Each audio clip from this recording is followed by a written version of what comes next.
Погледни разсъда си точно сега. Жълти листа, тънки стъбла, които едва се държат и изсъхнали връхчета. Мислиш си, че растенията ти гладуват? Мислиш си, че спешно трябва да изтичаш до магазина и да купиш поредната доза скъптор? Спри веднага! Ти убиваш собствената си реколта със собствените си ръце. Всяка капка химия, която наливаш в тези малки саксийки в момента, е като отрова за задушаващ се човек. Твоите растения не са гладни. Те умират от задушаване и токсичен шок. Днес ще ти кажа бруталната истина, която производителите на торове крият от теб. Те искат да купуваш стимулатори, азот, фосфор и калий. Искат да си зависим. Но истината е, че в този ранен етап почвата вече има всичко необходимо.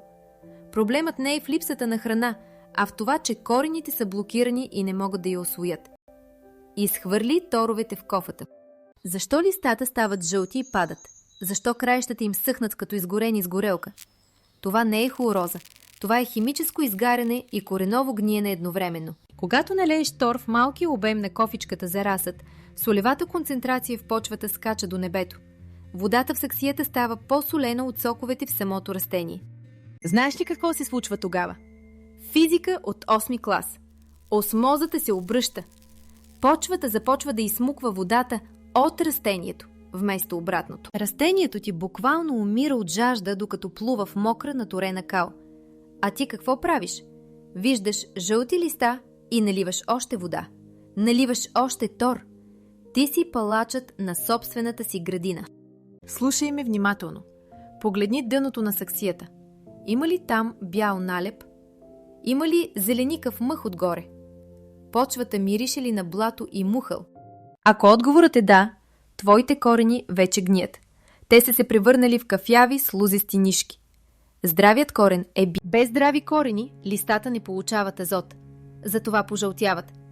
Дори в почвата да има тонове азот от твоите скъпи торове, растението няма с какво да ги изяде. Освен това, постоянното поливане избутва целия кислород от почвата. Корените дишат. Те се нуждаят от въздух точно толкова, колкото и от вода. Когато въздухът изчезне, се появяват анаеробни бактерии. Това са патогените. Те започват да пируват с твоя разсъд. Това е черният крак, това е фузариумът. Ти ги покани на вечеря. Спри да бъдеш наивен. Трябва да действаме бързо, твърдо и безкомпромисно. Имаме точно 24 часа да обърнем процеса, иначе ще купуваш готов разсъд от пазара и ще те е срам. Ето какво ще направиш сега. Остави тази лейка. Спри да поливаш. Първото правило за спасяване на преполет и преторен разсъд е жестока суша. Вземи една обикновена дървена клечка за зъби или шишче. Внимателно, без да нараниш главния корен, пробий почвата до самото дъно на саксията на няколко места. Направи вентилационни шахти. Почвата трябва да диша веднага. Отвори път на кислорода, за да спреш задушаването и да убиеш анаеробните гъбички. Стъпка 2. Вземи кухненска хартия. Сложи саксийката върху няколко слоя хартия. Ако саксията има дупки отдолу, хартията ще изсмучи излишната токсична вода като попивателна. Изцеди тази отрова. Нека хартията издърпа солите и блатото, което си създал. Смени хартията, докато не остане напълно суха. Това е реанимация. Действай бързо. Сега най-важното. Отиваш в аптеката и купуваш кислородна вода. Да, обикновен 3% водороден пероксид. Това е твоето тайно оръжие, а не скъпите буклуци от агроаптеката. Кислородната вода има формула H2O2. Тя е като водата, но с един допълнителен атом кислород. Когато попадне в почвата, тя експлодира и освобождава чист кислород директно в корените. Този кислород изгаря моментално всяко гниене, всяка мухълна спора и всеки патоген, който се опитва да изяде стъблото.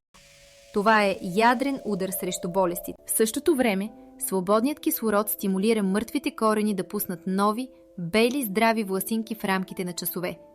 Това е електрошок за сърцето на растението. Как се прави? Рецептата е проста и брутална. 2 ступени лъжици 3% кислородна вода на 1 литър чиста престояла вода. Нито капка повече, нито капка по-малко. След като си изсушил почвата с хартията и си направил дупките, полей леко с този разтвор. Не наводнявай отново. Просто навлажни кореновата зона. Ще чуеш леко съскане. Това е звукът на спасението.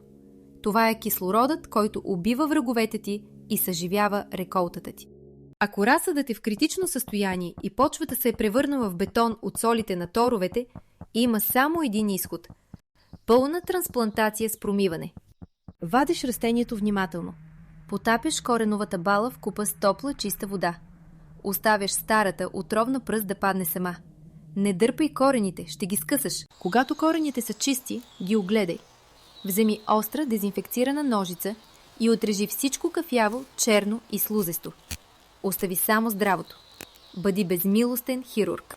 Сега подготвяме новия дом. Хвърли старата почва. Вземи нов торф, но го смеси с 30% перлит или вермикулит. Трябва ни въздух. Перлитът ще попречи на почвата да се сбие отново. Той ще държи корените дишащи, дори ако пак решиш да прекалиш с водата. Засаждаш разсада внимателно и запомни най-важното правило в градинарството, което се отнася за разсада. По-добре да го изсушиш веднъж, отколкото да го полееш 2 пъти. Растението се възстановява от суша, от гниене рядко. Искаш да подхраниш? Забрави за торовете. Поне за 14 дни след тази процедура. Растението е в реанимация. Не му дави пържоли. Дай му вода и светлина. Когато дойде време за хранене, използвай биохумус, а не минерални соли. Биохумусът е мек, не изгаря корените и възстановява микрофлората, която ти унищожи с химията. Ако направиш това, което ти казах днес, ще видиш магия. Само след 48 часа жълтият цвят ще спре да се разпространява. Стъблата ще се втвърдят като тел. Новите листа ще излязат наситено зелени, сочни и пълни с енергия. Кореновата система ще изпълни саксията с мощна бяла мрежа, готова да изсмуче всичко полезно. Когато засадиш такъв разсъд в градината, той няма да боледува. Той ще избухне в растеж, докато съседите ти се чудят защо техните прехранени растения умират от първия вятър. Всичко е в твоите ръце. Изхвърли илюзиите, изхвърли излишната химия и започни да мислиш като корените. Дай им въздух, дай им живот. Ако искаш кофи пълни с домати, краставици и пипер, спри да угаждаш на индустрията и започни да слушаш природата. Имаш ли смелостта да го направиш? Ако тази сурова истина ти отвори очите днес, удари бутона за абониране. Тук няма да чуеш празни приказки, само твърди факти и брутални решения за гигантска реколта. Сподели това видео с всеки градинар, който продължава да трови жълтия си разсъд. Нека спрем тази глупост заедно. Отивай да спасяваш растенията си веднага.